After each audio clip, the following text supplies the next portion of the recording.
never say they want it. Girls can't never say yeah. Girls can't never say they need it. Girls can't never say nah. Girls can't never say they want it. Girls can't never say yeah. Girls can't never say they need it. Girls can't never say nah. Oh nah. Give it to me like you need it, baby. Want you to hear me screaming, happy breathing. I don't need a reason, baby. I want it till you can't vibe. I can get it to you right, baby. I wanna be in LA. I can be real good. Please don't get these feelings. Hey, I need some love.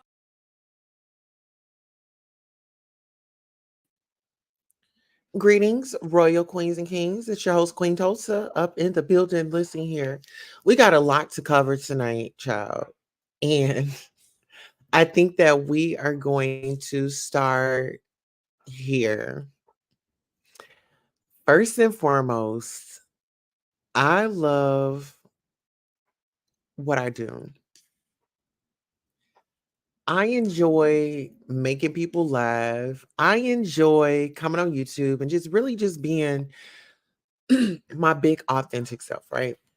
So the reason why we're here today is because it's drama going on, and there's a guy by the name of Glitter Skates, a lady by the name of Just Thirsty, and then we have Lovely Love. This is a conversation that I'm actually proud that happened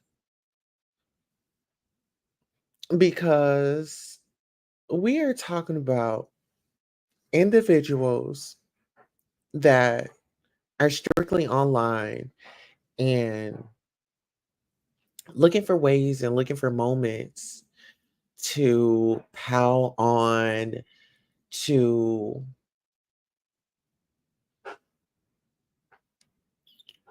maybe come at me at an angle to where I'm just gonna lose my stuff. Like I'm just gonna lose my cool. I was over at Brianna's page yesterday. Well, Brianna's page tonight, and it was a great live. We were having a great time. ZX had come up. Don't really remember what exactly happened, but that was that. But then he had come up. I remember a time where he had come up and he was explaining about, the jail system and things like that or whatever. He used to work into the jail system. So I was just like, okay, thank you for the information. But some way, somehow, he got bothered, he got triggered, he got angry, and he just started just going off like uncontrollably. He started going off, and I was just like listening, because he said he wanted to have a conversation. I'm like, okay, well, let's have a conversation or whatever. But it wasn't really a conversation. It was more of him having a grievance with me, getting upset, and wanted me to bow down. He actually complimented me, and then he started like tearing me back down in it. So it was like I didn't know where he was coming from. I thought it was a little strange and just kind of like unhinged and really not my groove. And the reason why I say he's not my groove is because he's a guy that just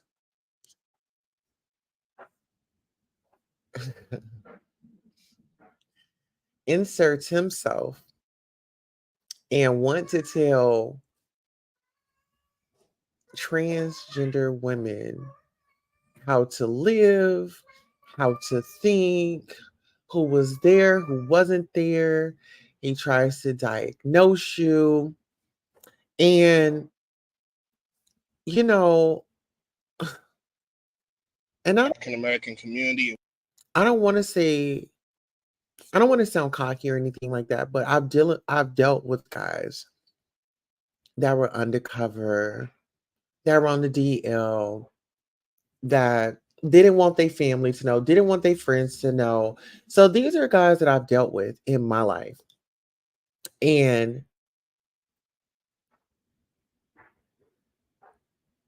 it's so interesting that the black men are always talking about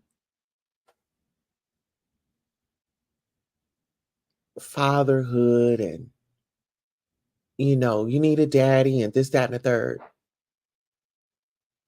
Some of y'all are fathers and don't even see your children. Some of y'all are fathers and did not marry the woman that you went inside and planted that baby in. Some of y'all fathers sit up here and call women all out their name, call them bees, and oh, they ruined your life and all this, that, and the third. And you want all that excused. Your reckless behavior, the insults.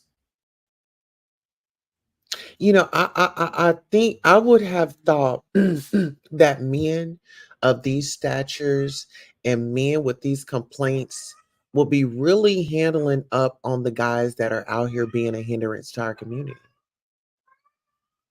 Like Rex, like ZX. First thing they want to do, they can't use their dukes. They got to go get a firearm. They got to get a weapon. And these guys tell you, male and female, I will delete you. I will pull something out and I will delete you. And those individuals right there are just brainwashed. They love jail. Let's get into it. You love jail because why would you say, or why would you want to unalive somebody over words? That lets me know that you don't have no self control and you are out of order mentally. Hey, Chris Maxwell, how are you? You are out of order mentally. And these male identified women is not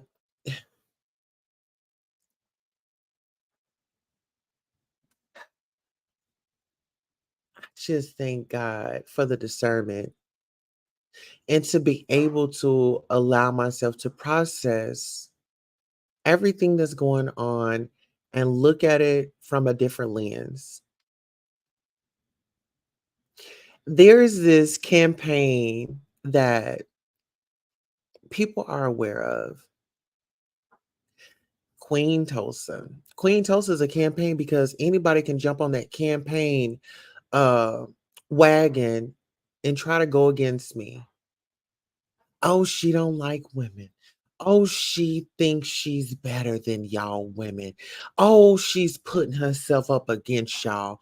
Oh, this and oh, that.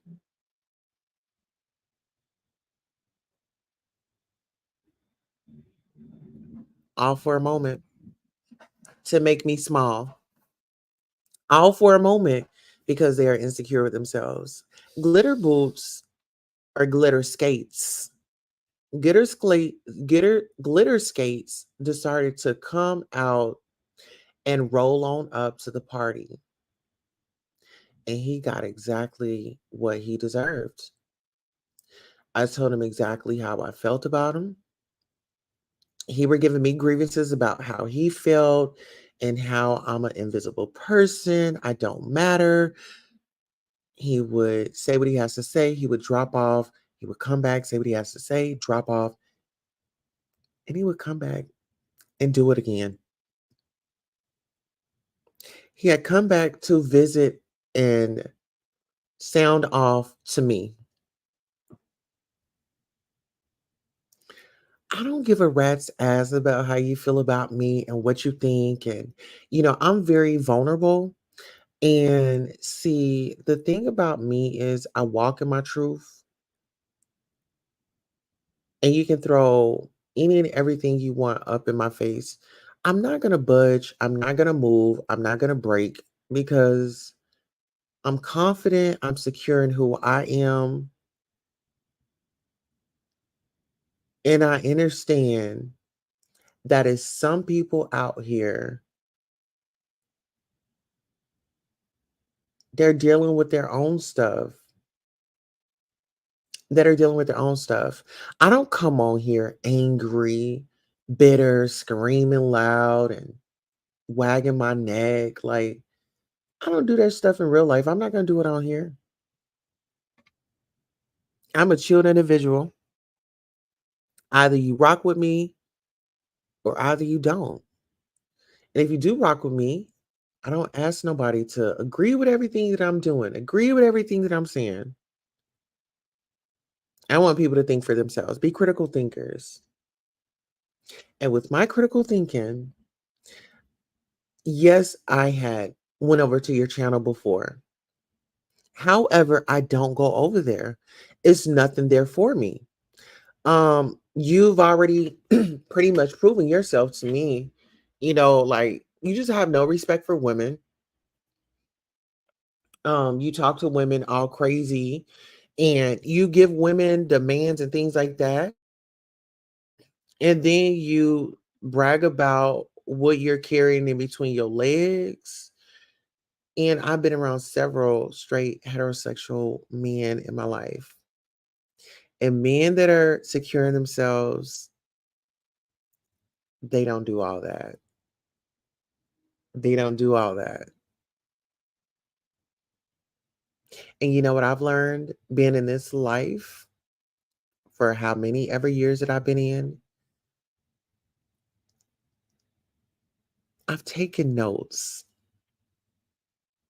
And this is the thing, I don't need nobody to stand with me. That's why I didn't drop the link. And I'm going to just say this. If you can't come on my panel and have a discussion, I don't want to have a discussion in private. That's where I am today. If you have any YouTube beefs or you've seen something, somebody says something about me, don't message it to me. When you see me live and I'm talking about it, then we'll address it. Mhm. Because I'm just not even that type of girl that be having conversations with people off YouTube. So I'm gonna go ahead and eliminate that now. So if that was a service that you utilize, please do not hit me up on Instagram. And really, I don't want nobody hitting me up unless you're a member. Do not utilize my cell phone number. Do not utilize my Instagram DM. I'm just kind of like over it. Yeah, I'm kind of like over it because people will sit up here and play all sides of the field and they'll act like they are for you. And then when you call upon them or need them to show up, oh, they are in the clouds. And you know what? Actually, let me go ahead and play this and we'll get started here shortly.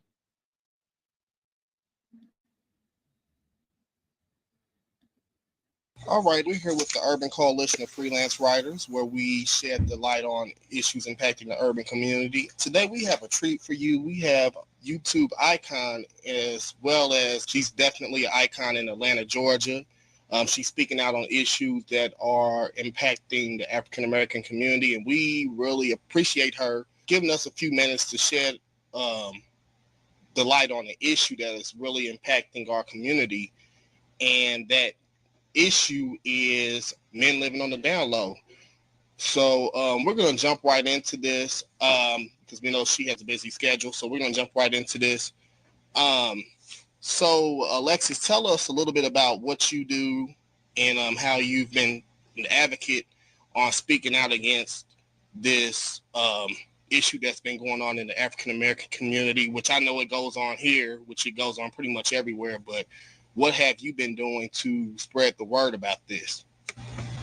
Well, my name is Alexis K. Tyler. I am the creator, writer, and producer of the Alexis K. Tyler Vagina Power Show, the author of the book Vagina Power, Penis Power, and Sperm Power, teaching about spiritual sexuality, learning about the sacredness and spiritual aspects, the higher aspects of the human body, of the male and the female, and teaching our people, especially people of color, about self-respect and being aware of HIV and AIDS and learning how it can be prevented and learning actually how it is contracted because of self-hatred and low self-esteem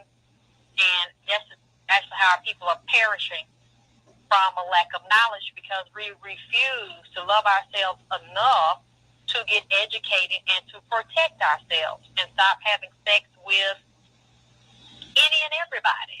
Mm-hmm. So, just to start off with, for those who don't know the terminology, the down low, can you explain to us the differences between bisexual, men living in the closet, and versus someone living on the down low?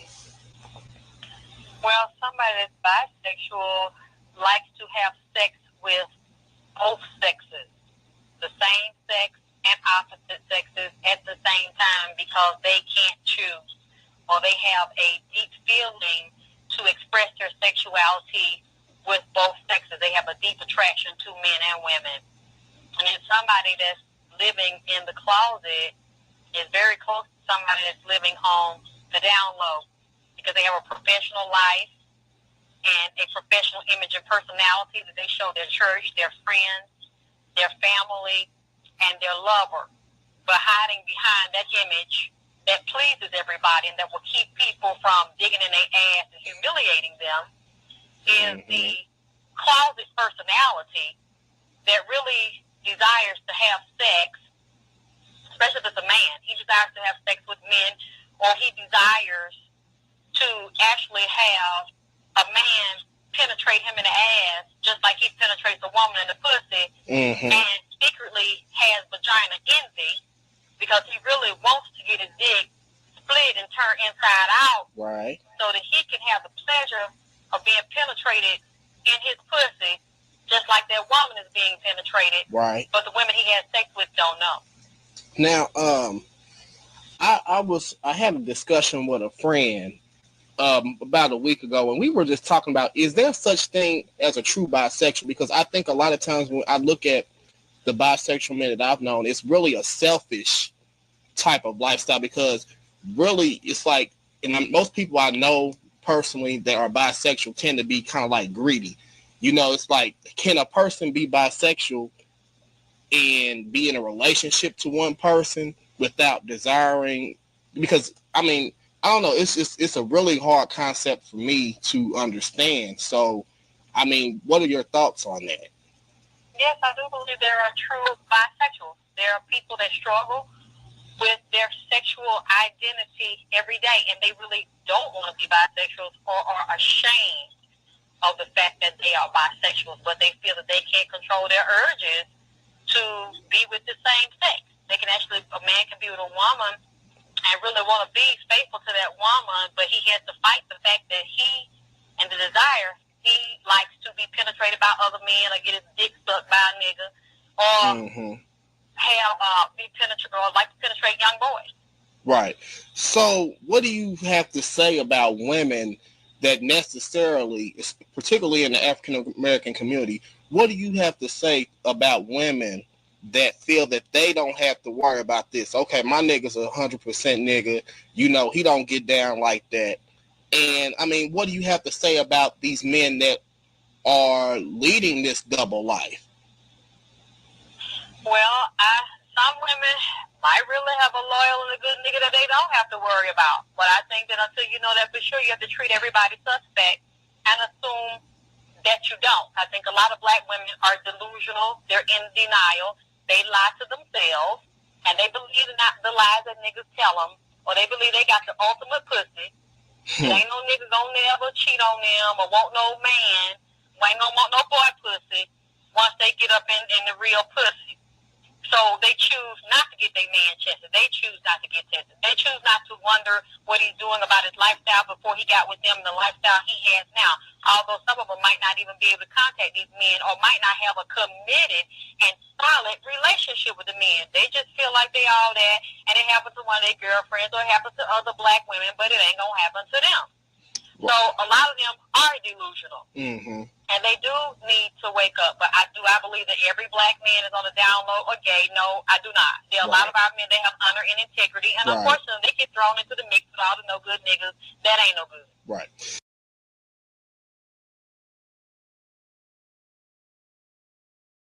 So, okay, another issue, white versus black. So what do you think? What are the differences between the white men that are living on the down low versus the black men, and what are the how does mainstream view this, and do you think that it's an accurate depiction? Well,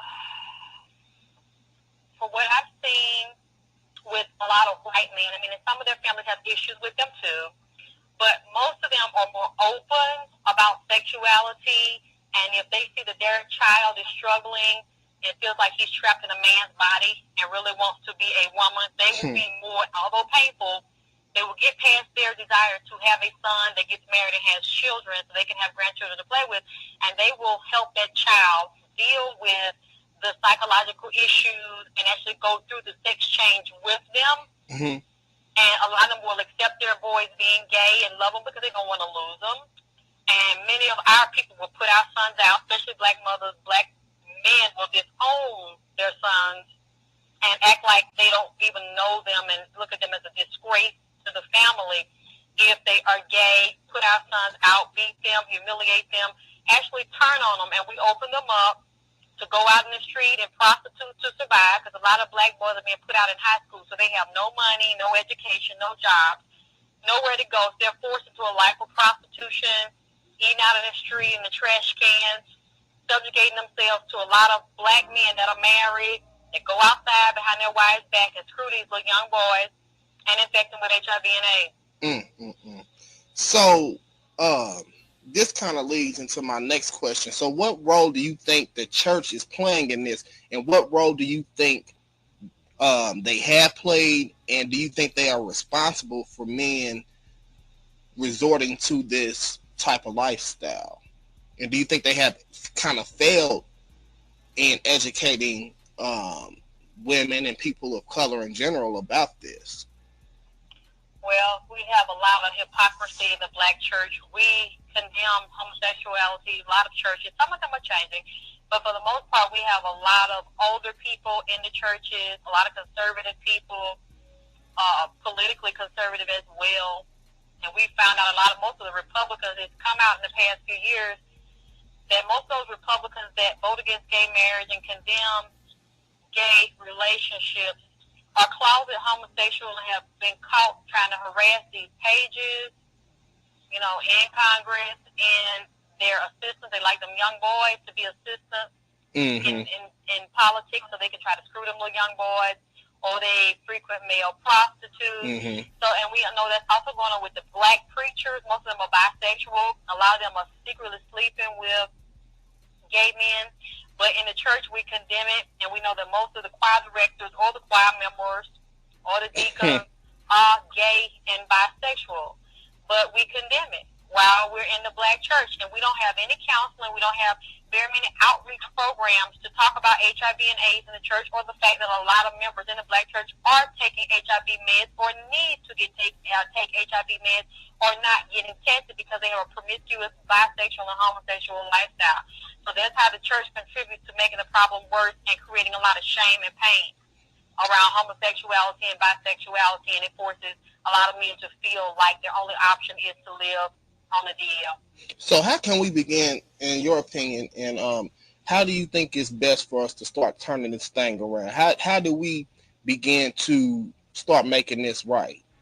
Well, just like what I'm doing, and just like what a lot of people are doing, having open and honest conversations about it, making people of all races and all sexual preferences, even if they've had sex changes or they had a partial sex change, to feel comfortable to be able to come to you and speak about it, and to know what their lifestyle is like without judging them and condemning, even if you don't agree with it, even if you don't want to partake of it.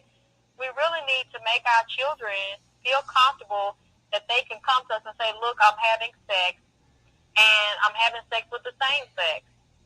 Or somebody in church molested me, because a lot of women don't want to believe that their preacher, their favorite preacher, that they cook all their fried chicken for, make them cake for, like to fuck little boys, or might have fucked their little boys. It's true. So a lot of us are in denial about the preachers, the teachers, the deacons, the choir director.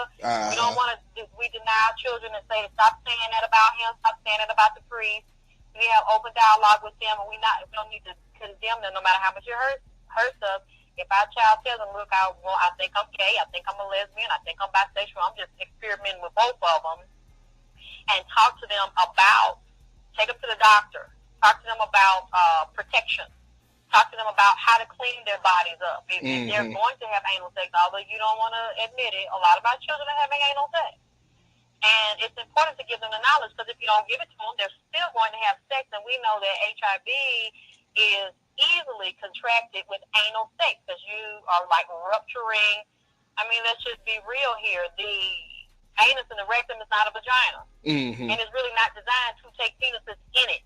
Although men and women have anal sex and they enjoy it, it's designed to be an exit. And you actually damage it and disrupt the flow of energy and the way it's supposed to move when you start getting plugged in the ass, especially with large objects and large, long dicks.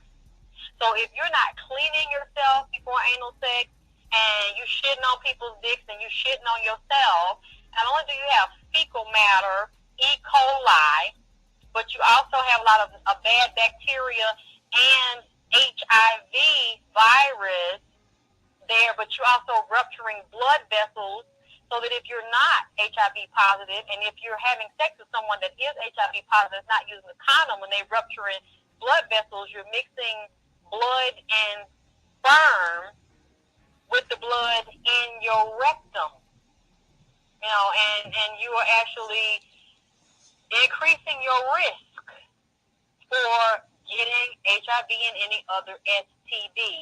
So it's really important. We can't stop our children or anybody else from having anal sex or having sex, boys having sex with men. But it's just good to arm them with knowledge and teach them to be safe. And unfortunately, a lot of black women and men have attacked me because I've done videos on safe anal sex and enemas and the proper lube and condoms if you really have to have anal sex. They feel like, well, you're teaching them to do it. I'm like, y'all need to wake up. You are refusing to talk to them about this, keeping them ignorant, this old community, and a reflection of what you've done. Now we're seeing that with these children going crazy and a high rate of HIV and AIDS among teenagers, among black women, and now we got old folks fucking, smoking crack, and spreading HIV with everybody else. Because we don't want to have this conversation. Right. Well, we're going to quickly wrap this up. Can you let us know about how to contact you and your website and any upcoming engagements? We know that you started taping again recently.